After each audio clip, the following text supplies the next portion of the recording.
And so being able to have a language around what is purpose and how do we measure it, like we're big data nerds. So whenever we work with companies, we actually measure the growth of purpose over the next 90 days when we take people through the assessment. Like that's the kind of stuff we really like, because I think talking about purpose is nice, but knowing it's actually making a difference in our bottom line and in our company culture, that's the stuff that we get really excited about. Tips from Trestle is brought to you by eMenu Choice Point of Sale, Vizox AI, and Clark Pro. Welcome to Tips from Trestle, the Senior Living Food and Hospitality Podcast. This podcast explores the senior living industry with a unique focus on food, hospitality, and the community experience. I'm your host, Aaron Fish. My goal for this podcast: educate, inform, and inspire leaders in senior living. How? By bringing the resident and customer experience to the front of mind in our industry. We should bring the passionate spirit of food and hospitality to everything that we do and everyone we serve each and every day. So what are we waiting for? Let's get to it. Welcome into this week's episode of Tips from Trestle. This week's episode was actually recorded back in December during the monthly Cocktails and Conversations webinar that I host in conjunction with the Florida Senior Living Association and Georgia Senior Living Association. These webinars are a great opportunity for me to speak with leaders across the senior living industry, as well as others that can have an impact on our space.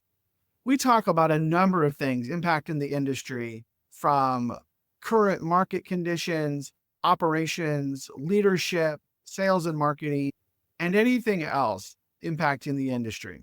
It's a great conversation, and I encourage you to go look for it when it comes out every month on LinkedIn.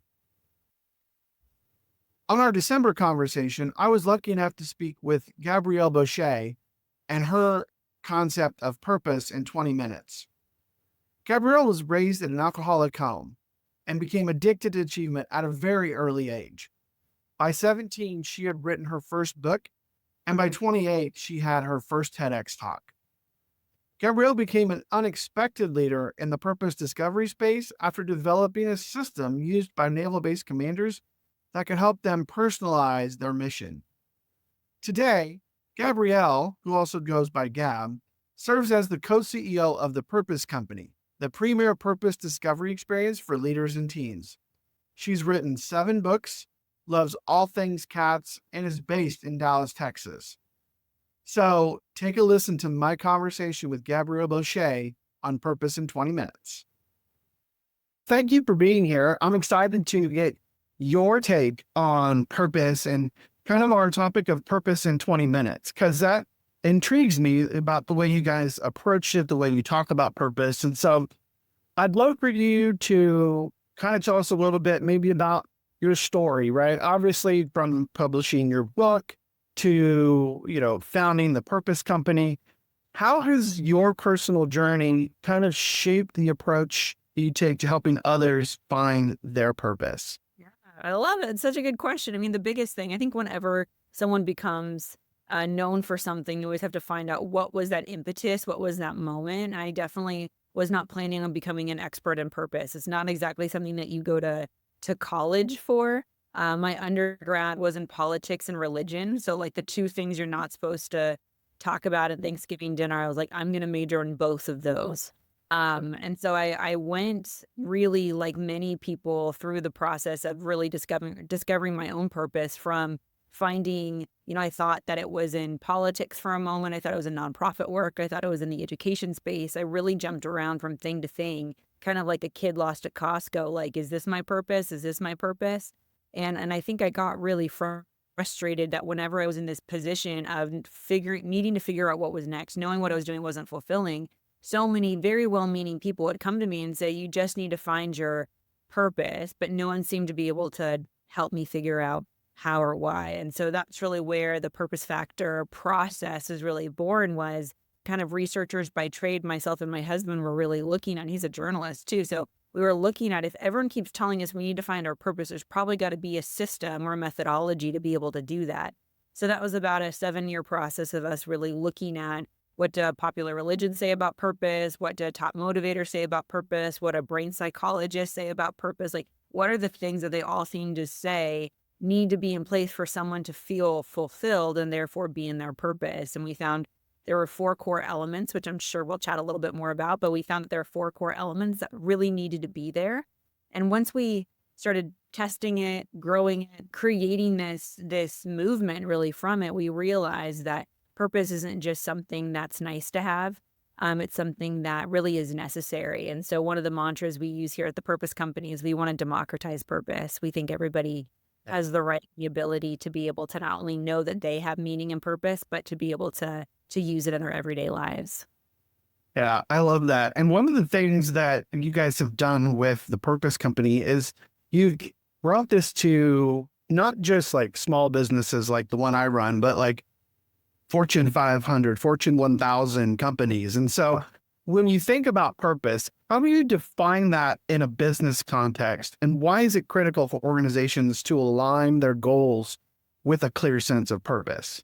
Yeah, and you're right. I mean, we've taught purpose discovery to everyone from Dollywood and the Harlem Globetrotters to Google. I've spoken at the CIA. Like it just, you name it. We've had huge opportunities to come in to be able to help teach this methodology. But what the unique approach that we really take to purpose is number one, our definition. So we define purpose as the best of what you have to help other people. Purpose is the best of what you have to help other people.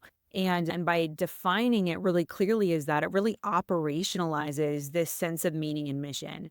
Whenever we work with companies and organizations, and we worked with nonprofits, like I've spoken over from like Goodwill and faith-based organizations to universities, people who have really big M missions, what I've found actually have the hardest time communicating purpose because they assume our mission is so big, people should want to come work with us or work for us, but they don't realize this one thing.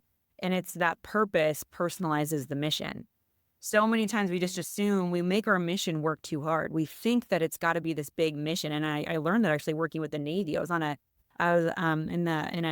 in the Navy Yard, and I remember talking to the base commander, and he said, "Hey, every single year I take our caterers, I take all of our civilian staff, I take our HR folks, and I put them inside of the shipyard so that way they can know, touch, experience, meet the people that they're connecting with, touch the ships that they're helping support, because so oftentimes, whether we're building ships or supporting staff or touching clients and patients, like all of it has to do with this foundation that we need to personalize the mission. And it was a really beautiful learning lesson I experienced over a decade ago, and has really permeated the rest of our work. Is how do we connect the mission of what we're doing as an organization to the individual purpose? When you do that, you don't have a retention problem, you don't have a motivation problem, you don't have to show up problem.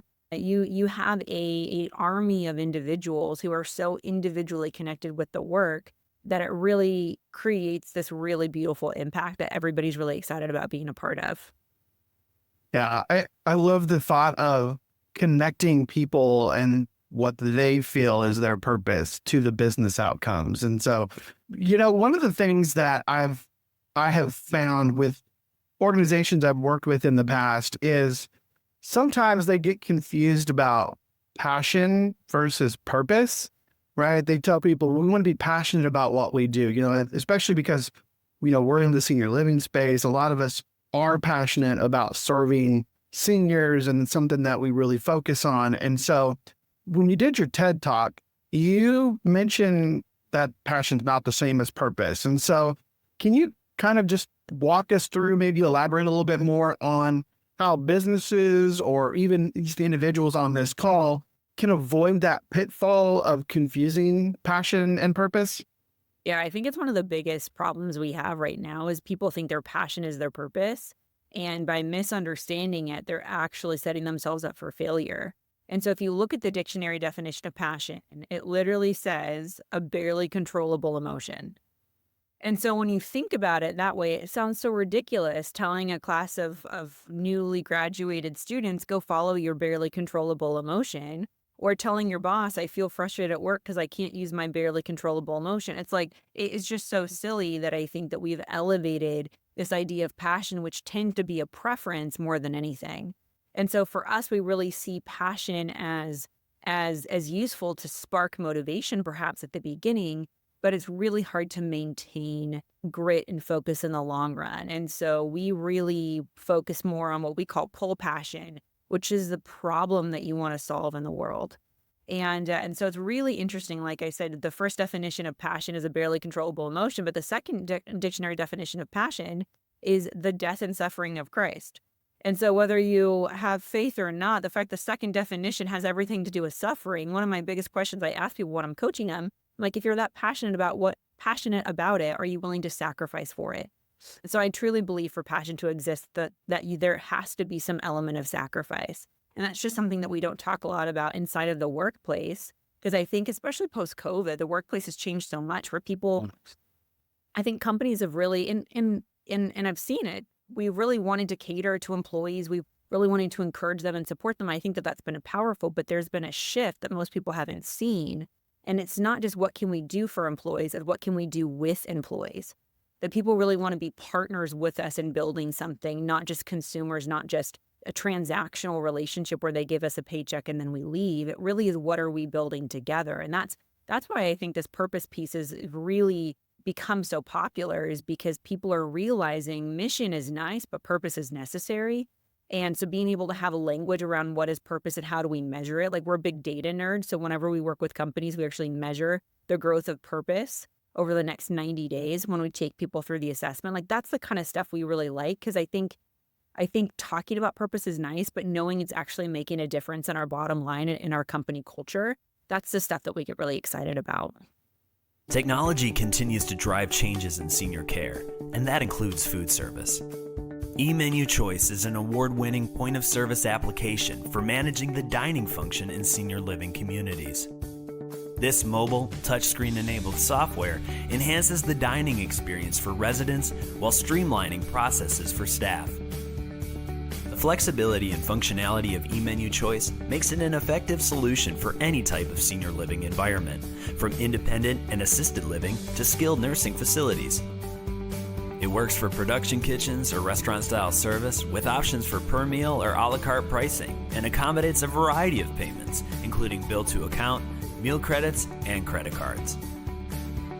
Created by a senior care provider with more than a century of experience serving older adults, eMenu Choice eliminates communication barriers between staff and residents while enabling person-centered choices and greater resident satisfaction. eMenu Choice, transforming dining for senior living. Yeah, I love that you brought up this whole idea of like transactional relationships, because one of the things that I tell people all the time when I talk about senior living, I talk about, especially when I building relationships in, kind of the food and hospitality and resident experience side of things, is that senior living is it's a relationship industry, but it's not a transactional thing, right? We've got to really focus on building those relationships. It makes so much sense, I think, maybe even a little bit more for what we do in senior living. And so, we try to bring a lot of leaders into our cocktails and conversations. That's kind of our focus, is how can we help senior living leaders be better at serving residents, at serving our employees, at taking care of our industry as a whole. And so, but a lot of times, I know I struggle with this myself, is connecting that personal purpose to that professional role, right? You talk a little bit about the big picture of why it's valuable, but what kind of advice would you give the leaders on this call, or anybody that might listen to this later, about how they can seek to align their leadership styles? Because everybody has a little bit different style. Connecting that leadership style to kind of a deeper sense of purpose and being successful with that. Yeah, I think there's kind of two parts that really come to mind. So the first is, like I mentioned, purpose. The purpose factor process really has 4 parts. One of the first parts is what we call your natural advantage, which is kind of the role you tend to play in life and work. And it really is a early proficiency, if anything else. And so we've helped high school students find it. We help people who are looking for what's next. We've helped people who are retiring find it. So natural advantage is a really great place just to have a quick conversation around what kind of that early inkling of your purpose can be. So it's really important for as leaders for us to know what our natural advantage is. And there's 5 different types. And so in that, you might find that how you lead is very much dependent upon your natural advantage type. So for example, one of the types is called the builder. The builder is the one who tends to start things, doesn't love finishing things up, as like the visionary, like let's jump into it, and doesn't want to, doesn't want to make sure, doesn't really care if it's totally, done all the way. Well, knowing that as a leader is important so you can communicate that with the people that you're leading, because that means that they're then going to find a role in helping you carry out your vision. Whereas the teacher, for example, is another type. And so if you're a teacher, you know that your leadership style is going to be, you love consuming information so you can teach other people. It's nice to know for your employees to know that you're a teacher. So that way, when your team meetings go significantly longer because you're so excited about sharing what you just learned, that's then going to be helpful for them. And so any good assessment is both a mirror and a toolbox. So it's a mirror in that it's helping you know more about who you are and how you lead, but it's also to a toolbox because it has to help you apply it in your everyday life. So really looking at your natural advantage is really important. And if I only have like 60 minutes to work with people, I really just say, let's focus on your natural advantage and start to get really clear on that. The second thing that comes to mind, and this is just my favorite question. So say I don't have 60 minutes, say I have 5, I'm going to ask one question. And I'm going to ask you, what was your most fulfilled day at work? I will ask, what was your most fulfilled day at work? Why? Because in that day, elements of your purpose were at play. What was the type of problem that you were solving? Who were you helping? And what kind of work were you doing? Those 3 elements will help point me to what elements of your purpose were at play. So much of our jobs really is about problem solving. And then you'll notice there's some problems you like solving. You might not think about it right off the top of your mind. You're like, oh my gosh, no, I don't want to solve any problems. But everything's about solving problems. Whether you're the president of the United States or a barista, everyone is solving a problem. So getting really clear about what types of problems you enjoy solving and who you want to help or serve through solving that problem, it's really going to help you identify what you can do as a leader to find more fulfillment. Because when we're more fulfilled, we then will create more opportunities for the people below us to be able to be more fulfilled. So it's really that self-reflection piece. And then being able to, of course, lead other people based off of their purpose, which we have like a whole discussion guide thing too. I'd be happy to give you guys on how to host discussions around people's purpose on your team, because something really cool happens when you start to connect around purpose. It's very special, something that unlocks that. Even teams that we've worked with that have worked together for over a decade, when they find their purpose and have discussions around it, it just changes the trust. It changes the cadence. It changes the culture, really, because they start with purpose. Yeah, that is great advice. I thank you so much for kind of deep diving on that a little bit. There's so much to take from that. You've emphasized that purpose is, the best of what you have to help others. How do businesses scale that mindset to develop culture? But obviously we're all in business to make profit. So you got to balance all of that. So how do you scale purpose? Well, there's a couple things that's really very special. There are 3 key times as leaders we can help people find their purpose. So the first is when they're joining our organization. So we've seen this where we have helped scores of companies introduce purpose in the onboarding process. So say there's new people joining the organization, helping them find their purpose. And we have a purpose factor assessment that takes less than 20 minutes to find your purpose. Then the result kicks out. Then you can actually show them, hey, here's your purpose factor. Here's how you can use it at this role and in this organization. Very powerful. The second time that you can help people find purpose is when they're elevating maybe from one position to the next. Maybe they're switching roles, taking on new responsibilities, or ascending into a management or a leadership role. They now have clarity on their purpose, and now they're excited and motivated to really move into this next step. And the third is really a leadership touch point. So one of my favorite things to do is doing executive retreats where we will actually come and work with the executive team on helping them find their purpose, and then have discussions around how that now impacts the next 12 months or 24 months of their plan. So really important touch points for kind of the leadership cycle, if you want to look at it that we can introduce purpose to an organization. Because one of the big questions I get from people all the time is they'll say, okay, Gab, you come in and you're going to help all my employees find their purpose. What if they all find their purpose and quit it, right? Like, what if they find that their purpose isn't working for me? And I always assure them that's not how it works, right? Our purpose factor assessment is actually designed to help them find purpose in what they're doing right now, because this is really important. Purpose is vocation agnostic. You're not going to find your purpose and it's going to be like, oh, no, I need to move countries, or I need to get divorced, or I need to start a nonprofit. That's really not what your purpose is. That makes it so minimal. That would mean that if you're out of work, you don't have a purpose, or if you're retired, you don't have a purpose. Like, all of those things seem so silly to us. So when we were studying purpose, we knew it couldn't just be a job.